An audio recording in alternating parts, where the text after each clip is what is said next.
இலங்கை ஒலிபரப்பு கூட்டுத்தாபனம் தமிழ் சேவை ஒன்று முஸ்லிம் நிகழ்ச்சியில் அடுத்ததாக சிறுகதை வியர்வை வற்று முன். எழுதியவர் எம்ஐ உசனாத் சலீம். கதை சொல்பவர் மஹதி ஹசன் இப்ராஹிம்.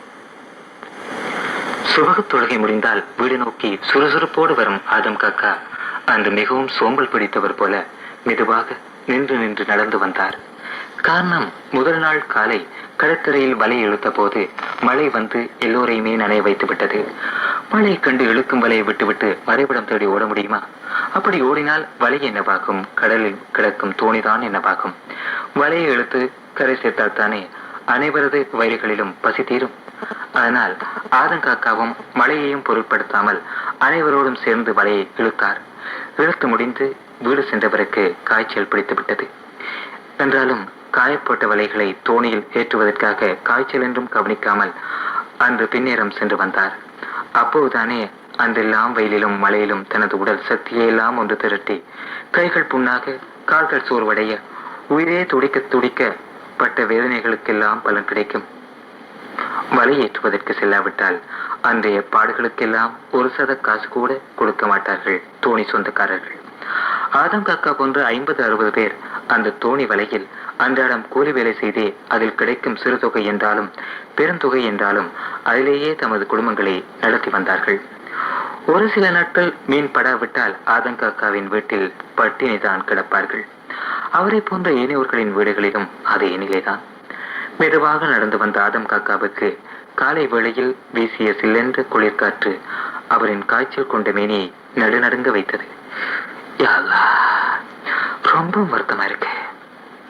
இன்னைக்கு எப்படி நான் கடற்கரைக்கு போறேன்? தனக்குள் சொல்லியவாறே வீட்டை அடைகிறார். அங்கு அவரின் மனைவி சூடாக தேநீர் கொடுத்தார். அந்த தேநீர் ஆதம் காக்காவுக்கு கொஞ்சம் உற்சாகத்தையும் தெம்பையும் கொடுத்தது. மறுகணம் தனது பேய்ந்துவிட்ட பன் தொப்பியை தலையில் அணிந்து கொண்டு கடற்கரைக்கு போக ஆயத்தமானார். கடற்கரை போகும் முன் காலையில் பழைய சோற்றை பச்சை தண்ணீரோடு பிசைந்து சாப்பிட்டு விட்டு செல்வது அவருடைய வழக்கம். ஆனால் அன்று அவருக்கு அது கூட முடியவில்லை. காய்ச்சலின் அகோரத்தினால் தண்ணீர் கூட கசந்தது. வெறும் வயிற்றோடு செல்ல ஆயத்தமானார். உடனே, என்னங்க இது, ராத்திரியெல்லாம் உங்க உடம்பு நெருப்பா காஞ்சது, இப்ப கடற்கரைக்கா போறீங்க? பேசாம போய் படுங்க, பாலைக்கு ஆஸ்பத்திரிக்கு போய் மருந்தெடுப்போம் தனது கணவரிடம் சொன்னாள் அவரது மனைவி.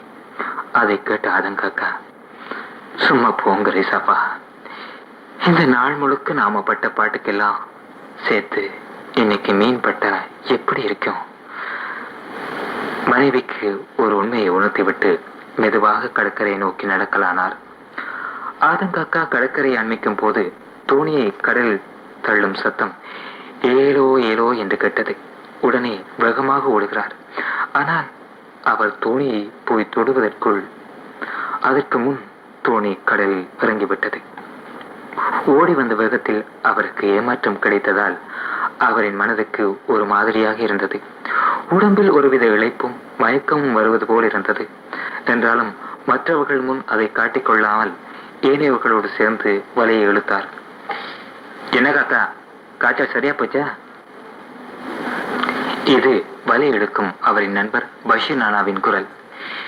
இல்லடாப்பா, காய்ச்சல் தான்.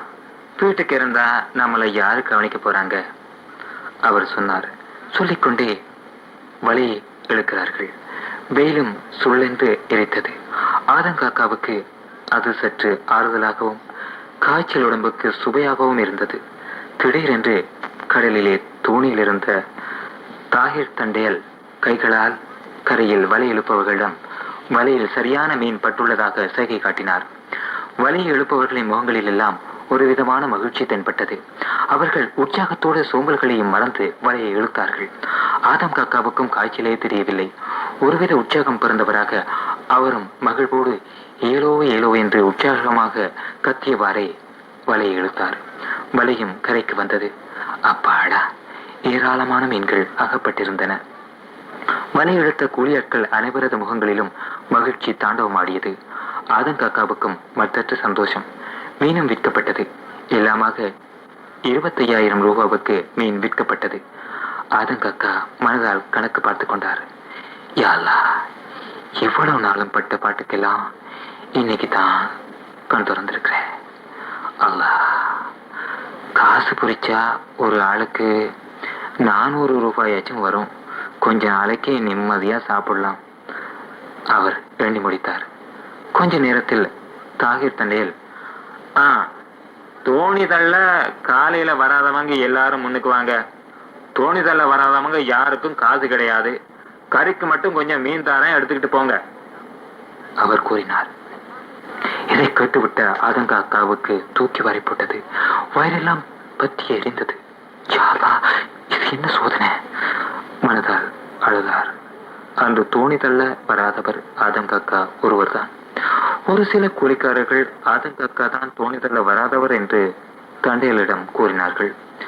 தாகிர் தண்டையல் சிறிது மீனை அள்ளி ஆதங்க அக்காவின் முன் போட்டுவிட்டு, இனிமேலையாச்சும் கொஞ்சம் நேரத்தோட தோணி தள்ள வாங்க என்று அவரிடம் முகத்தை பார்க்காமல் கூறினார்.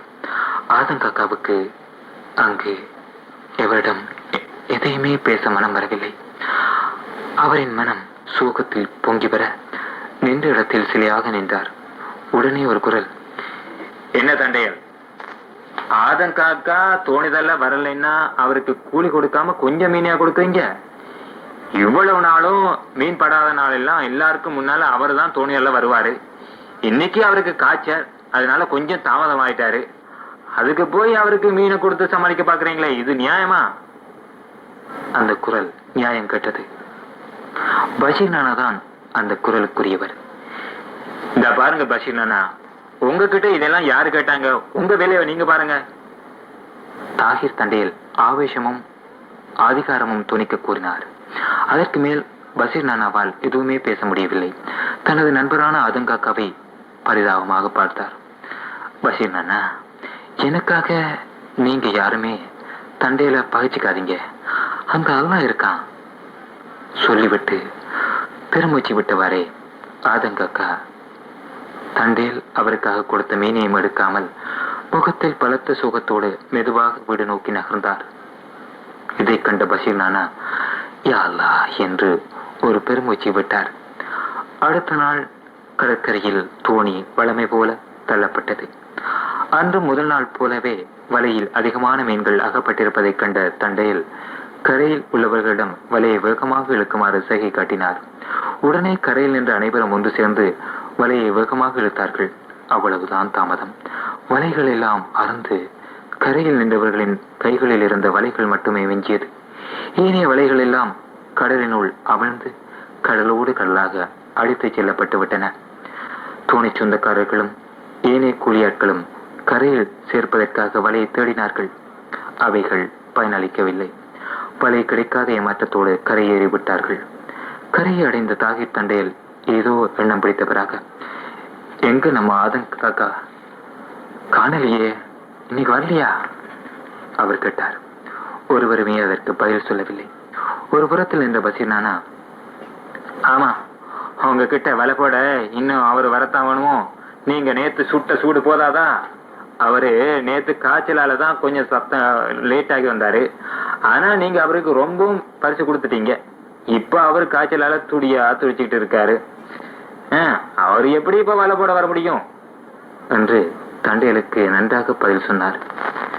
இன்னும் ஒரு பக்கத்தில் சிலர் கூடியிருந்து ரகசியம் பேசியதும் தாகிர் தண்டையலின் காதுகளில் கேட்டது. நம்ம ஆதங்காக்கா ரொம்ப நல்ல மனுஷன்.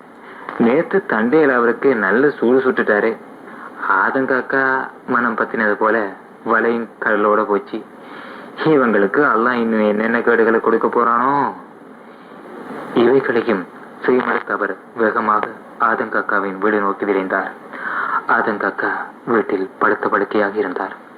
ஆனால் தண்டையில் கூப்பிட்ட குரல் கேட்டு உடலை போர்த்திக் கொண்டு அவரை வரவேற்றார். ஆதங்காக்கா, என்ன மன்னிச்சிடுங்க. நேத்து நான் உங்க மனசு புண்படும்படி கதைச்சிட்டேன்.